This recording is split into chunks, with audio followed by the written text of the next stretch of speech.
저는 제 관심 분야가 역사라 가지고 역사에 관한 글도 많이 썼고 저는 꿈이 역사 교사라서 교육에 관련된 글도 많이 썼습니다. 저 같은 경우에는 언론이나 저널리즘, 미디어 관련해서 여러 가지 기사를 작성했습니다.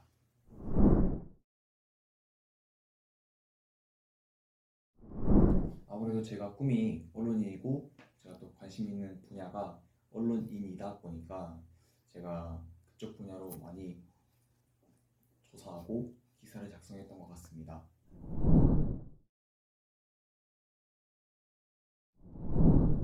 아무래도 1학년 때는 그냥 내가 기자로서 학생들에게 알리고 싶었던 그런 사실을 알리면 된다 라고만 판단했는데 2학년이 되다 보니까 우리 진로 매거진이 목적이 자신의 진로에 대해서 작성하고 구체화시키는 거다라는 걸 깨닫고 그 이후로는 조금 더 제 진로와 맞는 것들을 작성하고자 노력했습니다. 그러다 보니까 1, 2학년 때 어조가 달라지고 조금 기사의 방식이나 아니면은 전개 과정이 좀 달라졌던 것 같습니다.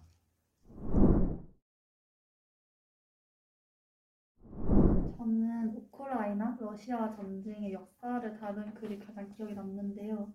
그게 아무래도 가장 최근에 쓴 글이기도 하고 사실 전쟁이라는 이슈가 그렇게 작은 이슈는 아니잖아요. 그래서 아마 그 글을 쓰는데 이런 역사에 대해서도 좀 민감하게 찾아보는 그런 게 있어서 저는 그게 가장 기억에 남는 것 같습니다. 이제 아무래도 제 우크라이나랑 러시아가 왜 전쟁이 났는지 잘 몰랐었는데요. 그 역사를 알면서 누구의 뭐 잘못 이런 것들 좀 더 낱낱이 알게 되었고 왜 궁극적으로 전쟁이 일어났는지를 알게 된 것 같습니다. 우크라이나가 억울한 점이 많았다는 점? 물론 이제 많은 사람들이 좀 러시아가 조금 뭐 잘못했다 이런 말을 많이 하는데 사실 저는 기사를 쓰면서 그 상상 이상으로 러시아가 많이 억울했겠다는 생각이 들더라고요. 뭐 홀로도모르 대기근과 같은 그런 일이 다시는 반복되지 않도록 많은 사람들이 우크라이나의 역사를 좀 알아주셨으면 하는 생각이 듭니다. 제가 가장 잘 썼다고 생각하는 기사는 올해 작성한 이게 4월호였나요? 4월호 때 지역 언론의 실태나 비판 그런 현실을 말하는 기사였습니다. 제가 이 기사 가장 잘 썼다고 생각하는 이유는요. 아무래도 지역 언론이라는 개념을 최초로 진로 매거진에 도입한 그런 사례이지 않을까 싶고요.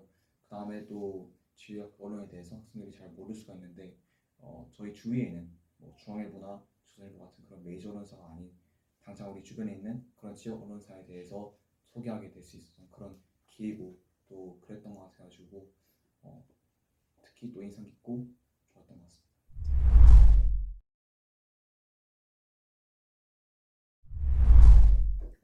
지역 언론 기억 방안은 사실 여러 가지가 있습니다. 일단 첫 번째 먼저 원인을 짚고 가야 될 것 같은데요.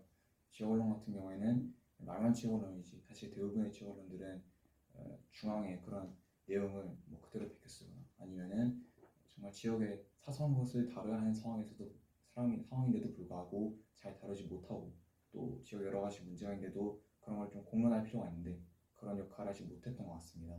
그래서 조금 더 지역 언론이 지역에 관심을 가지고 지역 세세한 곳에 있는 그런 미미한 문제점이나 조금 그런 미세한 결함을 발견해서 직접 이렇게 참여하고 캠페인을 열거나 아니면 지역 정부나 행정이랑 좀 함께 협력해서 해결해 나갈 필요가 있다 이렇게 생각합니다. 뭐 그리고 또 다른 점을 꼽자면 아무래도 지역 언론인들의 윤리성을 좀 따질 수 있을 것 같습니다. 이게 대부분은 그렇지 않지만 일부 기자들 같은 경우에는 원래 이제 언론이라는 게 상업적인 목적으로 이루어지는 건 아니라고 생각합니다. 그렇기 때문에 이제 시민들에게 알리는 그런 저널리즘의 원칙을 존중하고 그런 걸 좀 알리는 이제 그런 존중하는 그런 방향으로 가야 하는데 일부 지역 언론 같은 경우에는 규모가 작고 그 다음에 상업적인 의도로 만들어진 게 많기 때문에 정말 질 좋은 퀄리티를 제공하기보다는 그냥 좀 소위 말하자면 그냥 어떤 기업에 가서 광고를 따오기 위한 아니면은 그쪽에게 좋은 기사를 안 써주겠다 이렇게 협박하는 그런 방식으로 돈을 얻어내거나 그런 게 좀 많습니다. 그렇기 때문에 이제 그런 점들은 잘 하지 말았으면 좋겠다는 생각이 많이 들거든요. 그래서 이제 이런 것들을 조금 안 하겠다는 그런 뭐 공동 선언문이나 그런 거를 통해서 지역 기자들의 불리성을 조금 해결해 나갈 수 있을 것 같습니다.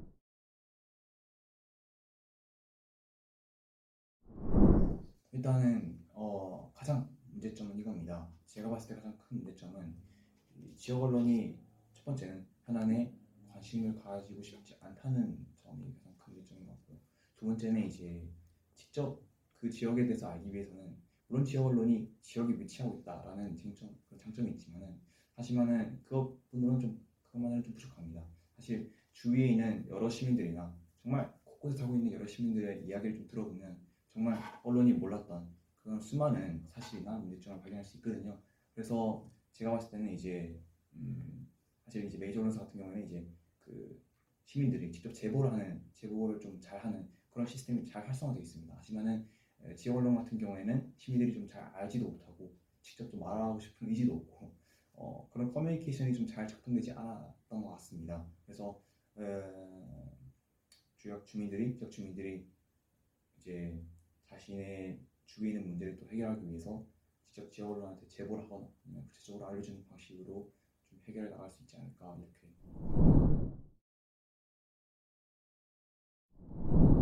최대한 일단 믿을 만한 정보를 수집하는 게 중요하다고 생각해요. 제가 주로 다루는 글이 역사잖아요. 근데 이제 역사에서 오류가 발생하면 그건 왜곡이 되기 때문에 저는 어쩌면 기사를 작성하는데 가장 중요한 게 이제 정보 수집이다 생각해서 정보를 모으는데 최대한 많은 사이트를 다양하게 모아서 그것을 이제 하나로 만들어가지고 기사를 작성합니다. 저는 기사를 쓰면서 이제 중간중간에 드는 생각이 되게 많은데요. 그런 거를 이제 들을 때마다 이제 메모를 하고 나중에 그걸 한데 뭉치는 그런 방법을 사용하고 있어요. 어떤 사건에 대해서 이게 어떻다, 내 의견 어떻다, 누가 이렇게 했었으면 좋았을 텐데 이렇게 못해서 아쉽다, 앞으로는 이런 기대가 있었으면 좋겠다, 이런 생각들을 많이 넣는 것 같습니다.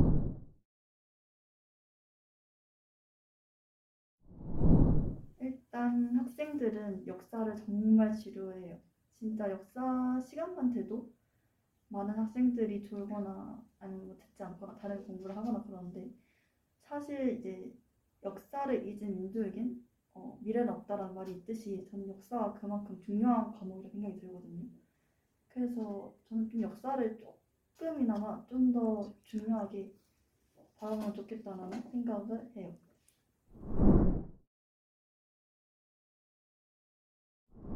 이제 그 상황이 이제 당장 국민의힘 대통령 후보를 뽑는 상황이었기 때문에 그때 국민의힘 뽑게 된 것 같고요. 사례로는.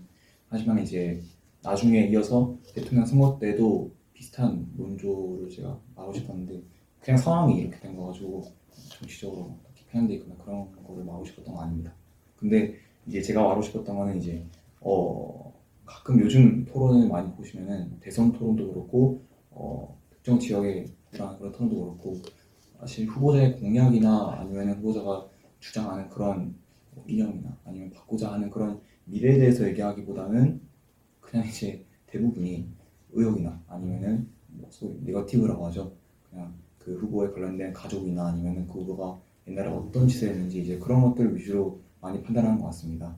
그런 걸 봤을 때 제가 많이 느꼈던 감정 중 하나가 이게 토론이 과연 이제 후보자의 적합성을 판단하는 자리가 맞는지 이런 토론이 잘 작동되고 있는 건지 그다음에 이제 또 방송통신위원회에서 또 제공하는 그런 정보나 토론회가 과연 우리에게 유익한 정보로 다가오는지에 대한 의문점이 많이 들었습니다. 그러다 보니까 그때 대선 후보 토론에 대해서 욕했던 그런 적이 있었는데요. 특히 국민의힘이라서 그런 건 아니고 그냥 그런 그 상황이 그랬기 때문에 시의성에 맞춰서 작성했던 것 같습니다. 제가 개인적으로 생각하기는요. 저희 지금 교육 과정을 보시면은 미디어 리터러시가 있는지 없는지는 제가 잘 모르겠습니다. 정보 교육은 국어 제가 기억하기로는 국어 수업이 있는 걸로 알고 있는데 그 전문적으로 이제 언론이나 뭐 미디어만을 이렇게 다루는 거는 없는 걸로 알고 있습니다. 많이 곤란하네요. 제가 직접적으로 들은 바에 따르면 제가 아무래도 경험해야지 그런 수업이 또 원활하게 작동하는 거잖아요. 근데 제가 지금 3년 동안 이제 고등학교 교육을 또 경험해보고 중학교 교육을 경험해본 결과 미디어 리터러시 관련 내용은 많이 못 들었던 것 같습니다. 특히 또 그 언론사의 논조나 그런 걸 파악하고 또 언론계의 그런 시장 질서나 그런 구조에 대해서 잘 설명되어 있는 그런 교과서는 딱히 보지 못했던 것 같아요. 그러다 보니까 학생들이 이제 조금 미디어 리터러시가 무엇인가에 대해서 좀 알다가 다시 더 비껴나가는 그런 상황이 많이 발생하는 것 같습니다. 그러다 보니까 제 생각에는 이제 정말 직접적으로 학생들에게 이제 가르칠 수 있고 사회에 대해서 조금 잘 알 수 있는 미디어 리터러시를 교육 과정에 조금 적극적으로 많이 포함시켜가지고 대학교에서도 뭐 의무적으로 이걸 듣게 요구하는 그런 상황이 만들어졌으면 좋겠습니다.